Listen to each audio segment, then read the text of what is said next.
Dentro de la estrategia eléctrica de Ford está el resucitar sus nombres más icónicos o convertir algunos de ellos también en una fórmula 100% cero emisiones. Y este que estás viendo aquí y que hoy te presentamos en el canal de Movilidad Eléctrica, al que ya como siempre espero que estés suscrito y con la campanita activa, es el Capri. Sí, aquel icónico muscle car destinado al círculo o al mercado europeo resucita esta vez en clave 100% eléctrica y con ligera sangre alemana, he de decirte. Pero ¿por qué te cuento eso? Bueno, pues si te quedas a este vídeo, lo que vamos a hacer es analizártelo en profundidad y contarte todos sus detalles que nos recuerdan al modelo primigenio, al de los años 70, así como algunas de las cosas que también nos recuerdan a vehículos del grupo Volkswagen. Uy, lo he dicho ya.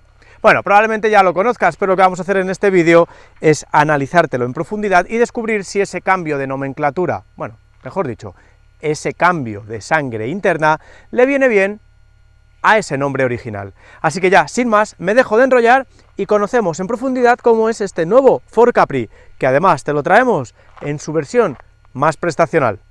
Vamos a comenzar como siempre el análisis por el diseño y por esta parte frontolateral, y seguramente lo primero que has percibido es que prácticamente nada tiene que ver con el Capri original. Sí, tenemos una silueta de corte coupé en la que ahora entraré, pero es un coche considerablemente más grande, 4,63 metros de largo por 1,87 de ancho y 1,62 de alto, gigantesco.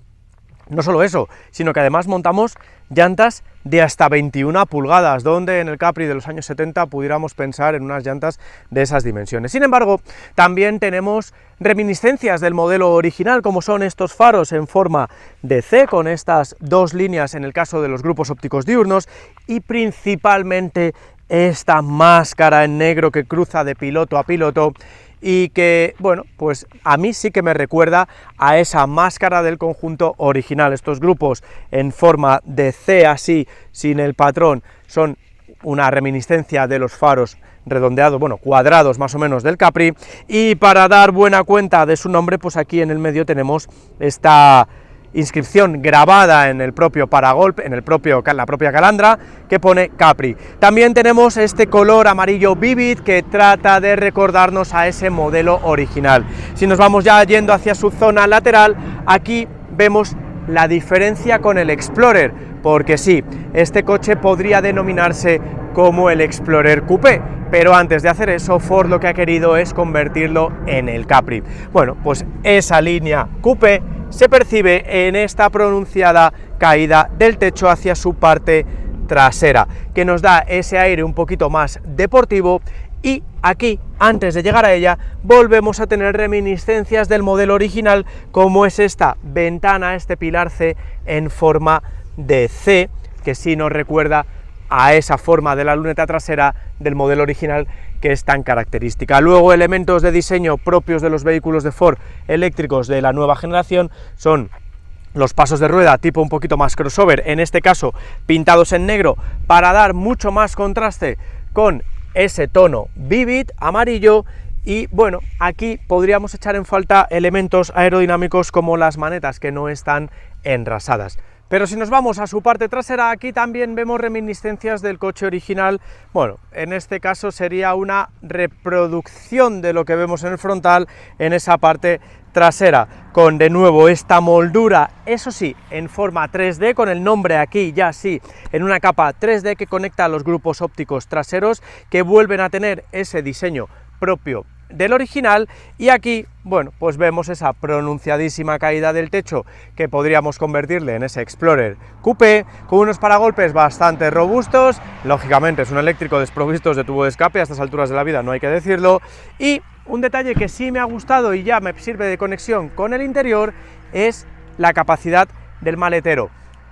Bueno, no solo la capacidad, sino, como ves, el portón, porque dada esa forma podríamos pensar que estamos ante una especie de berlina con tapa. Pues no, tenemos un portón de generosísimas dimensiones que nos da acceso a un maletero de 586 litros, 590 para redondear, con unas formas muy regulares, en la que además también podemos colocar el piso en dos alturas y además contar con un práctico doble fondo para colocar los cables de carga, ya que este coche no tiene, dado que se basa en la plataforma MEB, un frank delantero. Y luego tenemos soluciones de almacenaje, como puede ser el caso de este cajoncito que lo guardamos aquí en el lateral, o de gomas en esta parte también trasera. Tenemos la posibilidad de acceder a las plazas traseras mediante esta trampilla situada justo en el medio del asiento central, y podemos abatir los respaldos en una proporción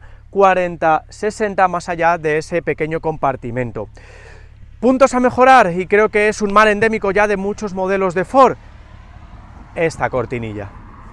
No sirve absolutamente para nada más que para, lógicamente, ocultarnos lo que guardamos en esta zona de carga.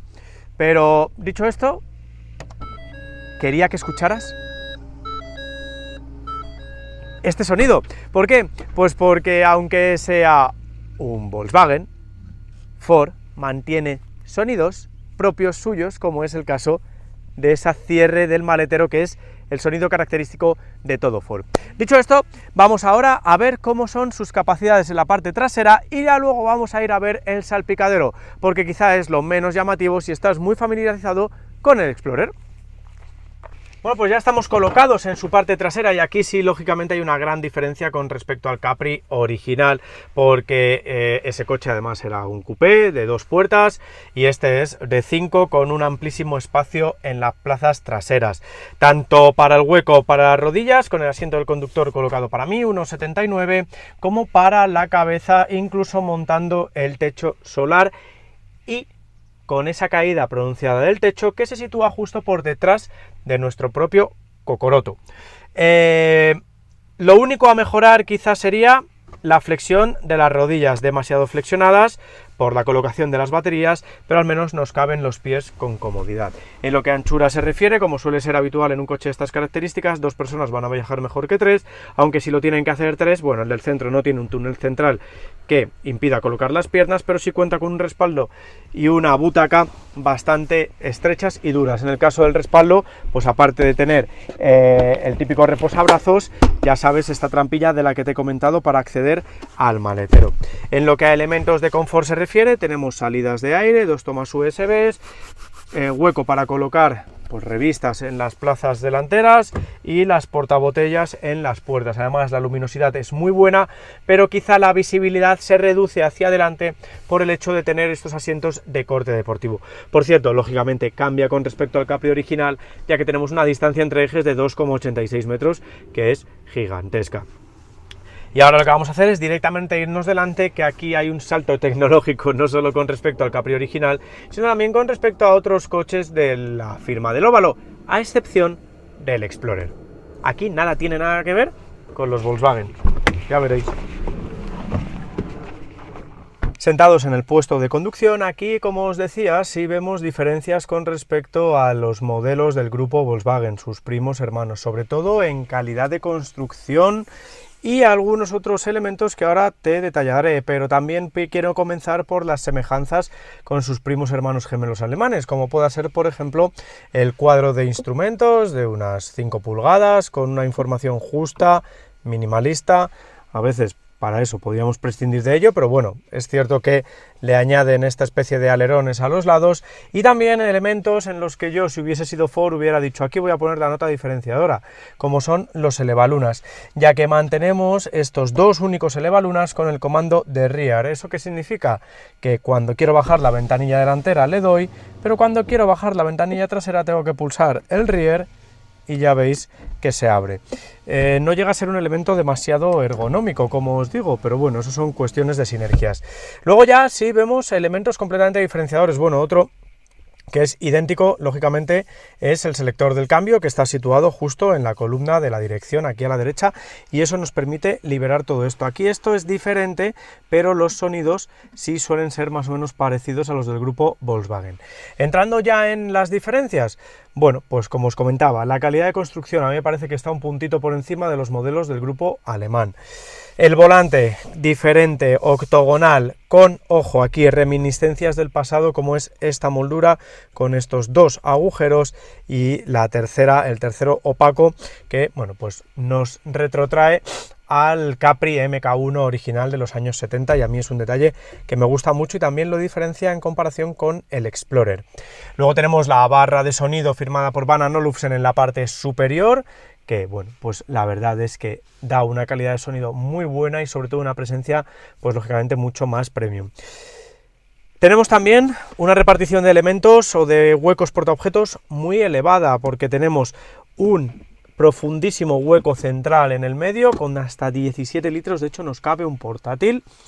Y una de las peculiaridades es la modularidad del mismo, porque estos dos posavasos se pueden colocar en esta zona inferior, así sencillo, y esta bandejita que está colocada aquí, simplemente tienes que hacer aquí, así, y ya tendrías colocado este compartimento. Aquí tienes dos cargadores inalámbricos, que la verdad es que está bastante bien para los teléfonos móviles, pero aquí realmente el punto determinante y cambiador de este Capri, iba a decir Explorer, con respecto a sus hermanos, no con respecto al Explorer, es el monitor. Un monitor central de 14,6 pulgadas, dispuesto verticalmente, con, lógicamente, el Sync 4D en el que, bueno, pues tenemos a golpe de vista muchos menús, no hay botones físicos, la climatización también se tiene que manejar a través de esta misma pantalla, en la que tenemos sincronización móvil con Apple CarPlay y Android Auto, y en la que podemos acceder a un montón de submenús simplemente con la pulsación de un comando táctil. La verdad es que es bastante rápido e intuitivo, pero se guarda este as en la manga, y fijaos, guardo, cojo mi cartera, la tiro ahí, muevo este y ahí. Eso es lo que Ford denomina My Private Locker, es decir, mi taquilla privada, con la que ya veis que así parece que la pantalla está directamente pegada, sigue manteniendo las 14,6 pulgadas, pero está dispuesta verticalmente, o sea, en diagonal. Si queremos vertical, pues así, como si fuera el Ford Mustang Mach-E. Que no, que tenemos cosas y no nos las queremos llevar, pues las guardamos aquí, veis que no se ve, y la verdad es que es un elemento muy, pero que muy práctico, que aumenta pues la modularidad de este coche con respecto a otros hermanos primos que no sean el Explorer. Y además es que lo puedes colocar en diferentes ángulos, sobre todo así también para ir jugando con el brillo del sol. Es decir, una solución muy, pero que muy buena, que a mí lo único que me resulta dudoso es saber cómo envejecerá este comando y cuánto te puede costar cuando se acabe rompiendo. Pero bueno, vamos a ser positivos. Por lo demás, la calidad de construcción, me quedo con un 9 sobre 10, porque la perfección siempre se tiene que acabar alcanzando, y finalizo con que tienes un head-up display proyectado en el parabrisas, que no tiene realidad aumentada como los del grupo Volkswagen, pero que la verdad es que da mucha, pero que mucha información. Y ahora creo que ya toca, después de todo este análisis de la parte delantera, arrancar. Por cierto, el arranque, pisas freno, metes directa y te vas. Así que vamos a ver cómo se comporta en marcha este Ford Capri. En marcha, aquí sí que no te voy a pedir que busques semejanzas con el coche original, porque, bueno, pues nada tiene que ver. Comenzando desde la propia conducción hasta, lógicamente, la sonoridad del motor, porque el motor eléctrico, lógicamente, no suena. Quizá, empezando un poco por el elemento más negativo, me ha parecido, o por lo menos puede ser esta unidad, porque yo en anteriores Capris, cuando estuve en la presentación, no me pareció que sonase tanto el ruido aerodinámico, y creo que es además solo de este retrovisor, o sea que algo debe tener erróneo. Dicho esto, ¿cómo se compone la gama? Bueno, pues tenemos tres versiones, de 170 caballos motor trasero, de 286 caballos motor trasero, y esta de tracción total de 340 caballos, que la verdad es que se convierte en la versión más prestacional, lógicamente, de todas, ya que tenemos un 0 a 100 de 5,3 segundos, que es una auténtica barbaridad. Antes de seguir, perdona porque no había quitado uno de los asistentes, de los múltiples asistentes a la conducción que tiene, que es la alerta de exceso de velocidad. Me había pasado por 3 km por hora, no te preocupes. Dentro del amplísimo elenco, ya te digo, de carril, fatiga, frenada de emergencia, cámara trasera, etc. Así ya me lo quito. Seguimos con la mecánica, pues tenemos ese 170 caballos adherido a la batería más pequeña, son 53 kWh de capacidad, con la que puede realizar unos 360 kilómetros redondeando, pasar ya al mismo motor pero sobrepotenciado a 286 con la batería de 77 kilovatios, con la que el Capri consigue la mejor cifra de autonomía, 627 kilómetros homologados, a razón de un consumo de unos 13 kilovatios y medio a los 100. Y luego ya pasaríamos a esta de 340 caballos con 2 motores y con la batería de 79 kWh, que nos da para cubrir unos 596 kilómetros por el exceso de peso adicional, etc. ¿Con cuál me quedaría yo? Bueno, pues si quieres correr con esta, si quieres circular mucho, quizá con la intermedia. ¿Por qué? Bueno, pues porque también carga en potencia, en corriente continua a 185 kilovatios frente a la de batería pequeña que se queda en 135 kilovatios.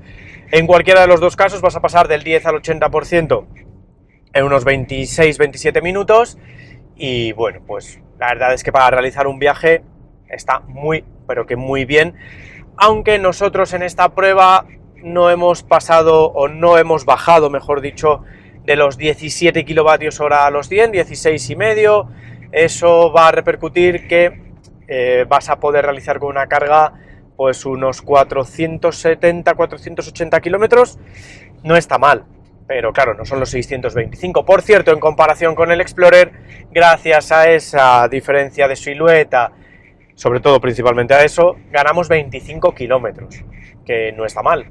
Y puede ser un detonante para elegirlo por encima del Explorer, porque ya has visto que en capacidades es igual. Y ahora que afronto esta zona un poquito más revirada, lo que te tengo que decir es que una de las mejoras de Ford con respecto a los modelos del grupo Volkswagen frente a los que derivan tanto el Explorer como el Capri, es que la puesta a punto del coche es significativamente mejor que la de los alemanes. Tenemos una dirección bastante más precisa, tenemos una suspensión un poquito más firme y en líneas generales una puesta a punto también más enfocada a la deportividad. Y luego tenemos diferentes modos de conducción, aquí no varía, el Eco, el Sport, el individual y el normal, esos serían propios de todas las versiones. Lo que pasa es que en la versión de tracción total añadimos el Traction. ¿Para qué? Pues para mejorar la motricidad en terrenos deslizantes. Con el Sport es con el que consigues todo el rendimiento y la verdad es que es un coche que corre mucho pese a estar por encima de las 2 toneladas. Yo me quedo sin duda, si eres muy pero que muy eficiente, quizá puedas estar en los 15 kilovatios hora a los 100, ahí mejora considerablemente al Explorer, que también lo he probado y he podido rozar los 15, cosa que con el Explorer no hice, y en comparación con los Volkswagen, bueno, pues tenemos esa mejora en la puesta a punto. Ya ves que incluso aunque le demos un poquito más de caña, el coche se agarra muy bien, puede tender a subvirar ligeramente, pero es un mal endémico de los eléctricos. Y por último, el tacto del freno, pues me ha parecido más o menos correcto y además tenemos el modo B, no tenemos una regeneración tan intensa como un One Pedal Feeling, pero a través de esta palanca le damos al modo B y el coche pues sí nos permite decelerar de una manera mucho más eficaz para además así pues salvar o alargar la vida de esos elementos como las pastillas de freno o los discos. En líneas generales me quedo, si eres muy eficiente y abusas del programa Eco, con esos 15 kilovatios hora a los 100, con esa puesta a punto dinámica del coche y ojo, pese a la caída del techo tenemos una buena visibilidad trasera, me ha sorprendido en este caso, de hecho casi es mejor que la delantera porque el capó es demasiado abultado, pero el coche cumple, aunque no a esos 627 kilómetros. Llegamos ya al final y quiero hacer una pequeña reflexión, porque antes de que muchos os pongáis a criticar el hecho de que Ford haya resucitado el nombre de Capri y lo haya reconvertido completamente en un vehículo que nada tiene que ver con el original, es cierto que hay que alabar el hecho de que los fabricantes sigan recuperando esas denominaciones históricas y lógicamente adaptándolas a los tiempos modernos. Sí, a todos nos gustaría que este Capri fuera ese muscle car al estilo europeo, ese deportivo compacto, con ese diseño tan llamativo, esa sugerencia y esa reminiscencia también al Mustang original, pero la realidad es que los tiempos mandan y ahora lo que vosotros queréis tener aparcado en vuestra casa es un SUV. Bueno, pues Ford lo que ha hecho es reinterpretar esa silueta, ese modelo original, manteniendo guiños al original, como ya hemos analizado, con esa máscara, con ese pilar C en forma de C, valga la redundancia, y añadiendo además ese toque deportivo como es esa silueta coupé para este SUV eléctrico. Luego ya podemos hablar de autonomías, de consumo y también de rendimiento, pero los 340 caballos de este coche dan más que de sobra para divertirte. La puesta a punto del chasis es infinitamente mejor que la de los grupos Volkswagen y lógicamente la autonomía con esos 400 60, 470 kilómetros que nosotros le hemos sacado, pues creo que ya te sirve para estar completamente despreocupado en el día a día. Quizá esta no sea la mejor alternativa, sino la de rango extendido y potencia intermedia de 286 caballos, pero también hay que poner en valor eso que os comento.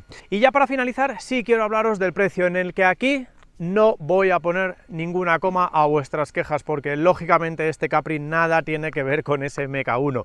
Vamos a dejar a un lado la inflación, los tiempos, todo, cómo ha subido el coste de los vehículos, pero lo cierto es que ya esa democratización que ofrecía el deportivo europeo ya no es la de este Capri.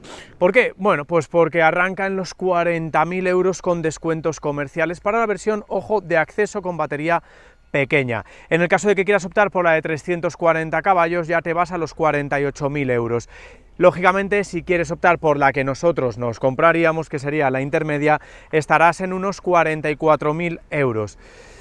Claro, si optas por el acabado más alto, como es este Premium, te vas por encima de los 52.000 euros con la batería y potencia más grandes, es decir, la que hemos analizado. Lógicamente estos son precios con descuentos, ya que, bueno, pues puedes añadirle o quitarle, en este caso como ha hecho Ford, unos 9.000 euros en comparación con el PVP aproximadamente. Pero si todavía estás dudando de si renta frente al Explorer, yo te diría que sí. ¿Por qué? Bueno, pues porque el sobrecoste es de unos 2.200, 300 euros a unos 3.000 euros aproximadamente en función de la potencia y de la versión. Creo que merecen la pena, sobre todo por esa silueta de corte coupé y porque no pierdes capacidades y lógicamente por tener el nombre de Capri en el coche y decir, oye, tengo el Capri del siglo XXI. ¿A ti te parece lo mismo? Bueno, pues es lo que quiero leerte por aquí abajo en comentarios. Si tienes cualquier otra duda, también estaremos encantados de respondértela. Espero que te hayas suscrito al canal de Movilidad Eléctrica, activado la campanita y dado a like. Yo me despido ya hasta el siguiente vídeo, que me pongo a hablar y no paro. ¡Adiós!